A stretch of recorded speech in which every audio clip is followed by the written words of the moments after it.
আসসালামু আলাইকুম, সবাই কেমন আছেন? আজকে আরেকটি নতুন এবং ছোট্ট একটি ব্লগ নিয়ে চলে আসলাম। আজকে সারাদিন কি করলাম, কি রান্না করলাম, কি খেলাম, এইসবই আর কি, আর কিছু না ভিউয়ার্স। তো এখন তো বাইরে বৃষ্টি চলছে, একবার হচ্ছে একবার থামছে, এই অবস্থায় আমি আবার সকালে একটু বাইরে গিয়েছিলাম। বাইরে গিয়ে শাক কিনে নিয়ে আসলাম, মানে ডাঁটা শাক আর এবং বড় ডাঁটা। তো শাকগুলো দেখে এত পছন্দ হলো তাই নিয়ে আসলাম। তো আজকে আমাকে শাক বাছতে সাহায্য করছে আয়শা, আর এদিকে আমাদের বিড়াল মশাই দেখেন ডাঁটার যে আঁশ থাকে সেটা এসে চাবিয়ে চাবিয়ে খেয়ে নিচ্ছে, তার খুব ভালো লাগছে। এদিকে আয়শা আবার এই বিড়ালের জন্য কিন্তু মাছ দিয়ে ভাত মাখছে, তো সেগুলো সে খাবে না, সেগুলোই চাবিয়ে চাবিয়ে খাবে। তাই ঘুরে একবার এখানে যায় একবার সেখানে যায়। তো ডাঁটাগুলো কিন্তু মাশাল্লাহ মানে দেখতে অনেক সুন্দর, একদম নরম লকলকে ডাঁটাগুলো দেখে ভালো লেগেছে। তো আজকে ডাঁটা রান্না করব না, ডাঁটা শাকটাকে রান্না করব, তাই মানে বেছে দিচ্ছে।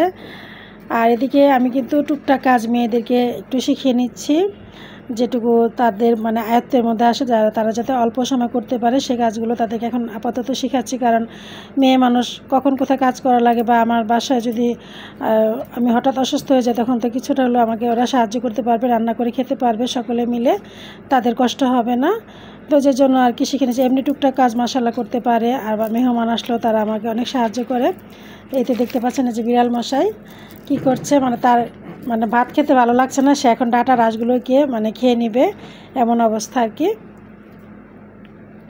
তো এদিকে শাক বাছা হয়ে গেছে, আর একটা কিনেছে অনেক বড় একটা মুরগি, মাশাল্লাহ প্রায় 4 কেজি ওজনের একটা খাসি মুরগি কিনেছে আজকে।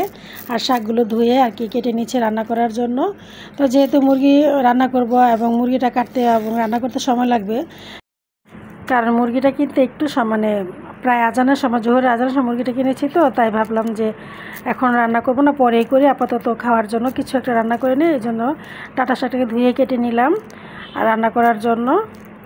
আর এতে ওই বিড়াল তো মানে ডিস্টার্ব করতে আছে আজকে অবস্থা। আর ওই যে ওদিকে আমার হেল্পিং হ্যান্ড খালা গুঁড়া মাছ পাঠিয়েছি কিছু, আমার যা ওইগুলো মানে কেটে দিচ্ছে।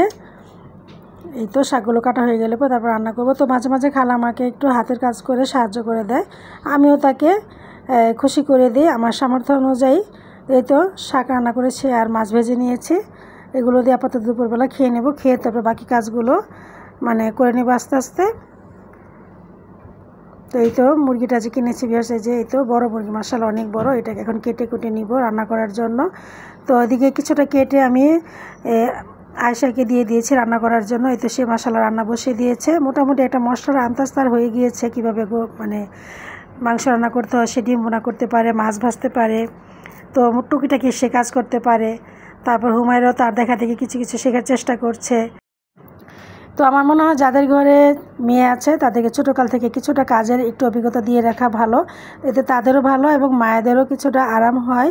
তো এই তো মশাল তরকারিটা দেখতে অনেক সুন্দর হয়েছে। আর এদিকে যে মাছ কাটিয়েছিলাম খালাকে দিয়ে, সেগুলোকে একটু মশলা মেখে রেখেছি, রাত্রিবেলা রান্না করব। তো এই ভিডিওটা আপনাদের সাথে পরে শেয়ার করব।